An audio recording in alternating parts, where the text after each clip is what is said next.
Hello and welcome to the Heart of the Matter. My name is Adeolu and I'm here with Olabisi. And today we've got a very interesting episode. We're going to be talking with Secret Place wives, Olabisi Ola-Soetan. And I'm so excited about the conversation, simply because I just feel like when you talk about things like marriage and what it's like to be a wife, I think we have a lot of social pressures that come with being Nigerian about what marriage is meant to look like, and then also come with being a Christian, from my perspective. Yeah, it's definitely, it has been hard reconciling, like, what does God say about this? What should it be? Or how do I see myself in these spaces? So with submission, gender roles, some controversial issues as well. A lot of pressure, because now we're in the age of the feminism movement. And And now, like, being in the workforce as well, that demands like different. The workforce now demands different skill sets than it did maybe like a century or even half a century ago. So being a woman, being a mother in these spaces, there are a lot of different tensions. I'm really looking forward to finding out and hearing, I guess, some wisdom from somebody who is an inspiration and doing it very well and has a platform that is encouraging so many women. So please join us after the break, and Olabisi will be sat with Secret Place wives. Make sure you come back. We look forward to seeing you. Welcome back to Heart of the Matter. I'm here with Olabisi Ola-Soetan, founder of Secret Place Wives. Thank you so much for joining us. Thank you for having me. Yeah. So, what's the story behind Secret Place Wives? What gave birth to Secret Place Wives? Well, I was married, and then I'm still married, by the way. But I had like such a turbulent marriage at the beginning. It was so rough. You know, we didn't understand each other. But as it got better, then the Lord asked me to start teaching what He had taught me and the things He was speaking to my heart. So I started Secret Place Wives to share with other women the things that God had taught me, even though at the time I was already like a marriage counselor, you know, but coming online was like a big deal. So God told me to come online and put the things that He was teaching me online for other people to learn, basically. Yeah.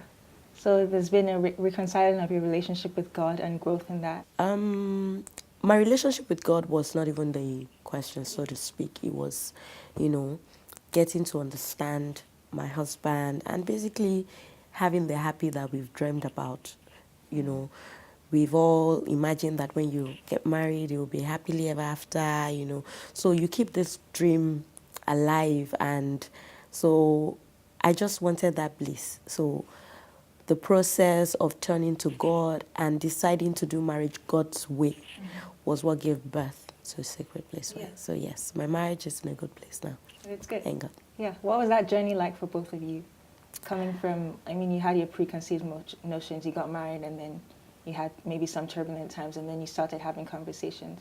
So what was the entire journey with you and your husband? And it was rough. It was rough because the thing about marriage is we always look to the other person. So it was really rough. Like you said, preconceived notions, expectations, desires, unspoken desires, actually. So they all got in the way, and it was rough. But, you know, once I focused on me and just took my eyes off my husband and decided to do what was within my power to do and just allow God to lead me on the journey, I mean, it was, the change was tremendous. Yeah. I would say was there anything you found that was key in your own, like looking at yourself, and what were the main things you had to? Well, basically what I had to do was really look at me, you know, and stop looking at my partner. So because if you're going to do marriage in a way that works, which is God's way, that's basically the only way that works, you have to be able to focus on yourself. Marriage is constantly looking to you to change things about you, to become better. Not necessarily change who you are, but it's always a call for growth, a call for what can I do better, what can I do? Okay, this is the issue. How do I handle it? What is within my power to do? So marriage is always calling you to grow and asking for things that you may not have gotten in your other relationships. So what I think is the basic thing is that I was able to just focus on what was it that was expected of me to do by God. Now, this is not about my husband. This is not because, oh, you know, he's such a great man or such a fantastic man. This is purely because I'm in marriage and there's a helper. There's another party here who is God and can lead me. So I just started to turn to him often instead of turning to my husband in anger, turning to him with disappointment, turning to him with pain and tears. You know, I started to turn to God more. Sometimes with all of those tears and disappointment, but you know, then he started to guide me. And I was more compassionate, more empathic, more loving. And I mean, it was almost inevitable that things would get better. Yeah. So turning to God and thinking about doing marriage God's way and who you are as a woman and your identity, especially at the time we're in, where we see other issues like feminism and in the workplace and different expectations. How did you deal with that individually and in your marriage? Well, actually, my husband calls me a feminist, so. Does he call himself a feminist? And no, he doesn't. He doesn't call himself a feminist. I think we're at a place in our marriage where, you know, we're just, you know, let me be my feminist and let me be my non-feminist. It's really not about, you know, what labels you are, so long as our values align, you know. So, but he knows that I'm passionate about women. I'm passionate about, you know, beyond marriage, in the society at large. So looking at your marriage as like a partnership, and you call yourself a feminist, how do you see feminism interacting with submission? Well, so the thing about submission is there's also a lot of lack of understanding around it. So it makes it, people sort of believe like when you're talking about submission, a woman is a doormat. So the man wants her to submit and come under, you know, so that he has a right all the time. But if you look at it vis-a-vis what God expects the man to do, you realize that headship and submission are not really static positions. They don't stand alone and remain there. So if God has asked me to submit to my husband, and I'm willing to do that, God has told my husband to love the wife that he has given him as Christ loves the church. And of course, if we think about what that entails, I'm sure that is like such a big deal. In fact, it's a lot of responsibility because you're supposed to sacrifice to the point of you should die for her if it's necessary. So this is what happens. So this is the man, right? In the sense of submitting, which is to come under. So when a woman submits, she says, oh, I submit to you. Then the man that is supposed to love like Christ loved the church and give himself for her. So I submit to my husband. He says, you know what? Never mind. I love you. I put myself under you.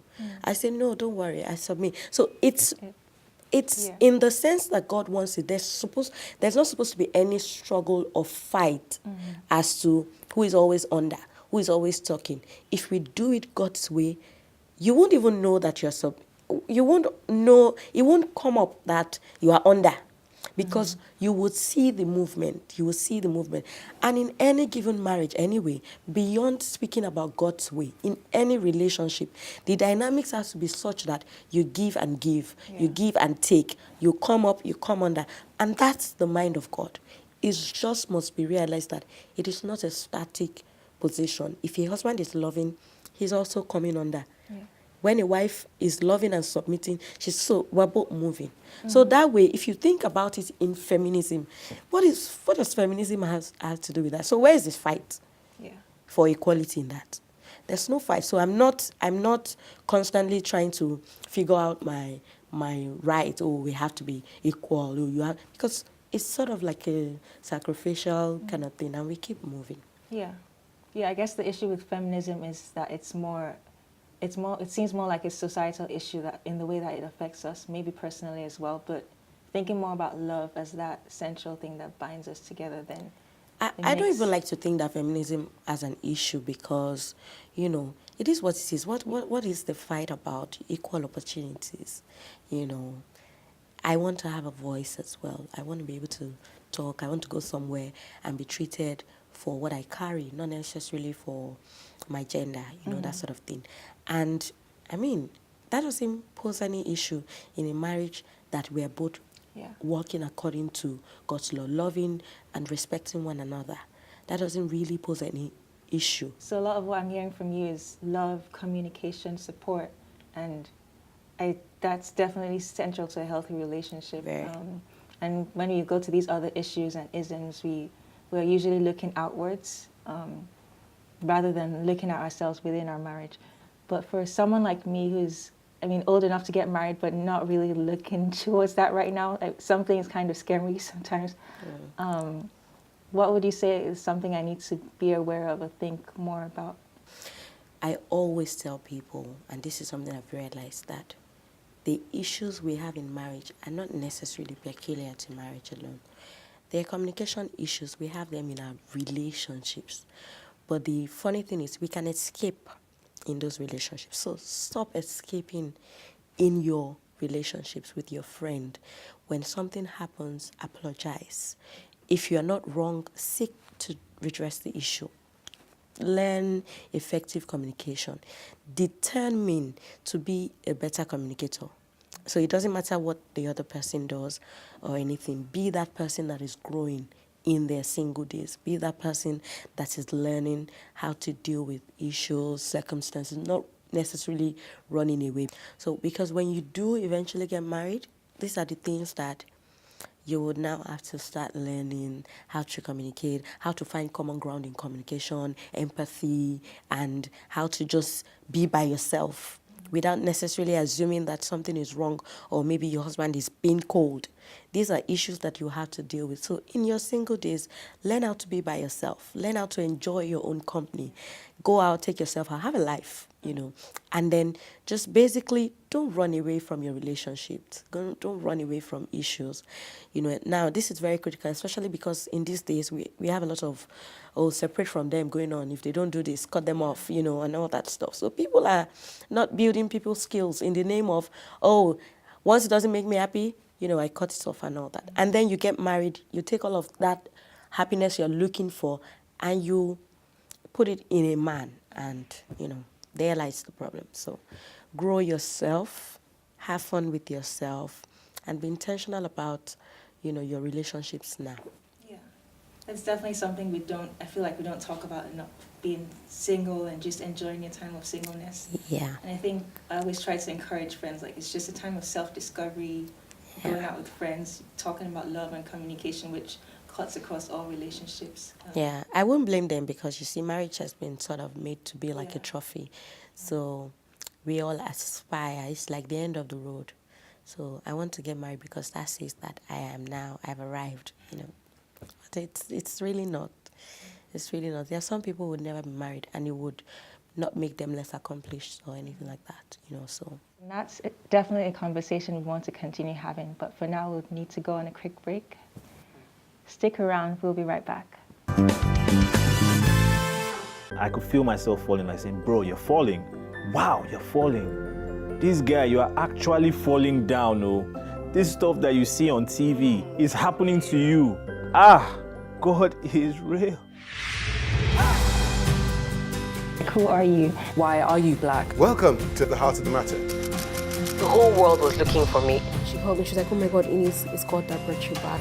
And I just dropped to the floor. I'm going to dive right into the heart of the matter. What are your thoughts on Canada? My thoughts on Canada? Yeah. Real random. I'm really so excited today. Just a tad. Very passionate about leveling the playing field. Listening is not the only aspect of communication. I believe that the solution is from the bottom up. If you don't talk now, you talk later. There's glory. There's glory. So let's break it down. You can advertise your businesses, brands, and events on the Heart of the Matter. For more information, please send an email to hotmpr@gmail.com. Welcome back to Heart of the Matter. So we've been talking and having such a great conversation, and the crew has some questions as well. One of my friends said that he doesn't believe that one woman is made for one particular person, or one guy is made for one particular lady as well. That doesn't believe that. Well, look at it. God has many children. If we all stand in the place where we are as God's children and understand what our identity is, there won't be the question of, oh, there's this one particular person for this person. Now, I don't doubt the fact that for maybe some other reasons or circumstances, God can bring two people together specifically. God can do that. But it's not like putting him in a box and saying, okay, so therefore, there's one man that was made for one woman. God has children. And what your prayer should be as a single person is that you should meet one of God's daughter. You should meet one of God's sons. It's not, if you are yoked with God's child, there won't be a problem. So God has many sons and daughters, many of us. Yes, and I also wanted to say, in tying in your response to this question, to the last question that was asked, definitely focusing on yourself and who you were created to be, becoming a better person, rather than this fairy tale picture we have of, trying to find the right one or who's the perfect person. It's like, who are you and how can you become a better person in your relationships with Absolutely. the people? And when you're even looking for the perfect person, the one, are you the one? Yeah. Like, for example, if you're a first child, you will love to be a mentor to your younger ones and the family. Now you have to leave your mother, as in all those home, and cleave to your wife and go. That is women's expectation, that you should leave all those things and abandon them and go. And this is clashing, because it's always clashing in the marriage. It's causing a lot of, when you are giving attention to that part, and you're trying to manage the attention between your wife, your home, and the other one that you've been building. I mean, without sounding like I'm siding your wife, I don't think that she doesn't understand it or she wants you to abandon your family. The thing about living and cleaving, it's not only physical, it's in the mind. And what it does mean is that you cleave to your wife, so you become one. So whatever, you are the one, you are trying to go take care of your family. No, you're supposed to be doing it with your wife as a unit. So it's not a question of, I send money to my brother because, I've been taking care of them. And you don't tell your wife. And she finds out. And she's like, why didn't you tell me? And you're like, can't I send money to my brother? I've been taking care of them before I met you. The question is not sending money to your brother. The question is not doing it as a unit. So a man who truly understands living and cleaving is not so much physical. Sometimes you even find that your wife will be more connected to her family members than you are to your family. It's a mind thing. But guess what? She would want to ask you before she does things. If her daddy says, oh, come and go here, she'll say, let me ask my husband. So a woman just wants that as well. She wants to know that when they tell my husband this, he says, let me ask my wife. He tells his mom that, okay, my wife would know about this. I would discuss it. That's what women want. So cleaving and living happens here in your mind first, before it then shows in the physical. And then in the physical, people will see. So you don't even have to leave them. Your family members will see by how you treat your wife, by the things you say about her, by how you send money to them.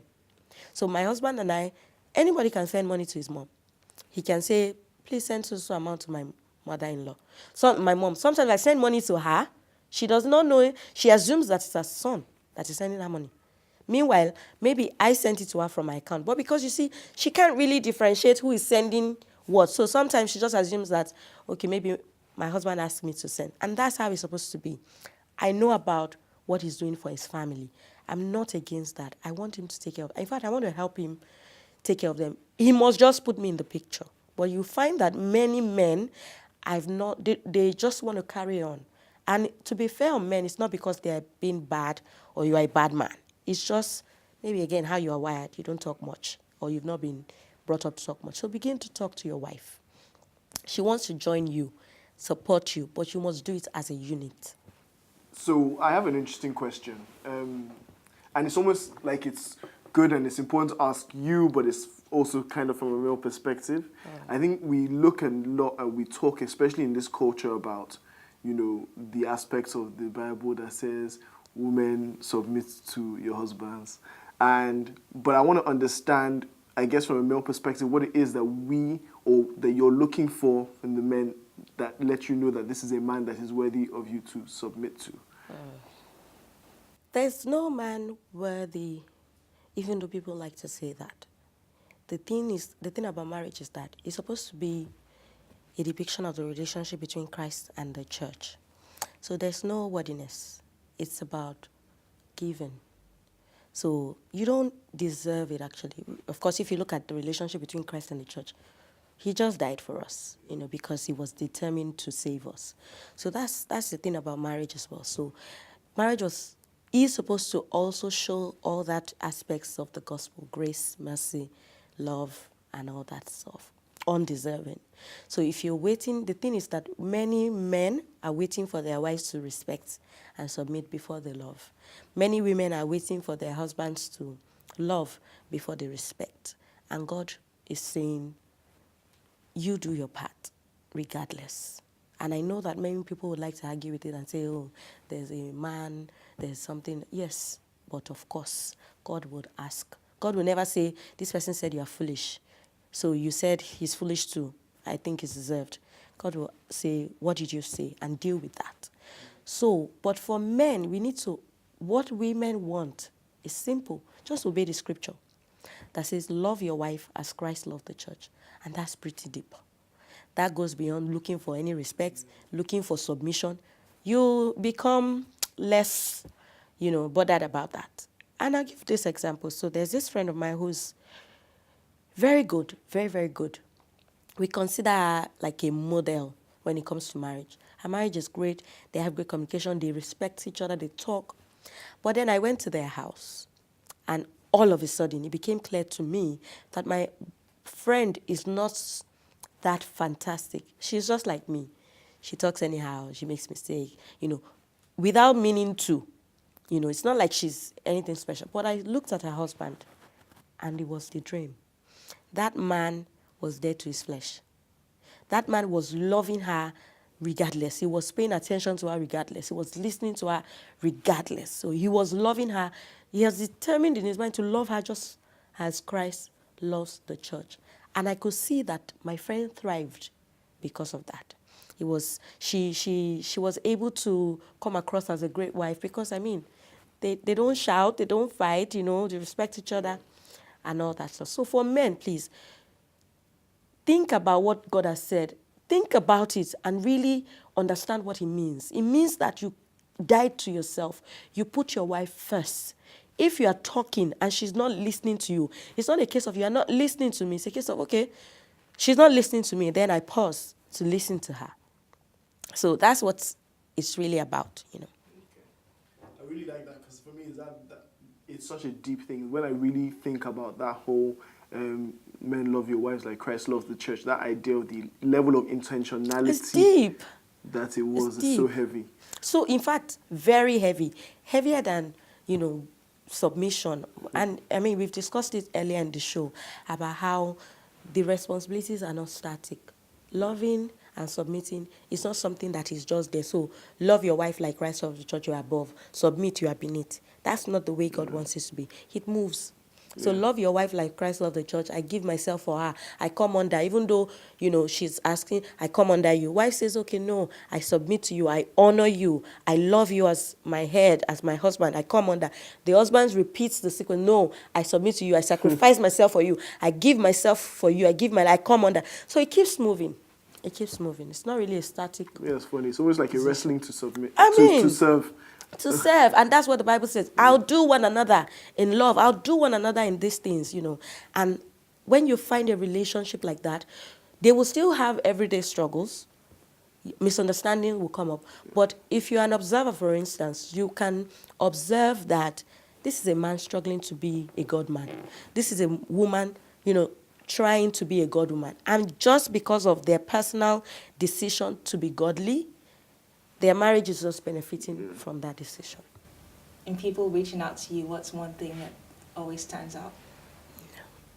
Communication. And this is how it comes across. We've raised men not to be talkers. So Men are assumed to be the thinkers, the brooders. Meanwhile, a woman wants to tell it all. She wants to gist, she wants to pour out her out, she wants to hang with her friends and talk about things, you know. So communication is like the most frequent issue that, you know, is raised even in my own marriage anyway. Women we're used to encouraging, we're used to being there for a friend. So a friend of mine says something has happened to her. Yes, I'm down for you, let's go get them, you know. But a man would listen and say, oh, guys, sorry, you know, and they move on. A woman wants to be spoken to kindly. A man thinks that when he's being serious, he's not being unkind. He's just being serious, you know.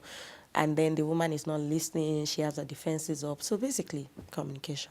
Yeah, and not just communication with that growth, it's being able to understand each other. And like he talks about introspection and being able to pause and reflect on what your different attributes are or how someone reacted that you didn't expect, and then coming back and talking again. Yeah, so I share a lot of that on my page on Instagram, which is that some things are not necessarily an attack on you. It's just how he knows how to be. It doesn't mean that he cannot be better, but you're not going to talk through it by being upset and by making it an attack on you. And basically, unless you really separate it from the personal attack you feel to maybe what the issue is, you will not be able to move forward. Because once you feel it's an attack on you, he then feels like it's being misunderstood, and then the cycle just starts. Yeah. We've been having such a great conversation, and that has spurred on even more questions for me and I'm sure people at home. Thank you once again for being with us on the show. Thanks for having me. And that's our show. Thank you again for joining us. Don't forget to check us out on our social media channels at HOTM TV on Instagram, HOTM TV on Facebook, and HOTM channel on YouTube. See you next time.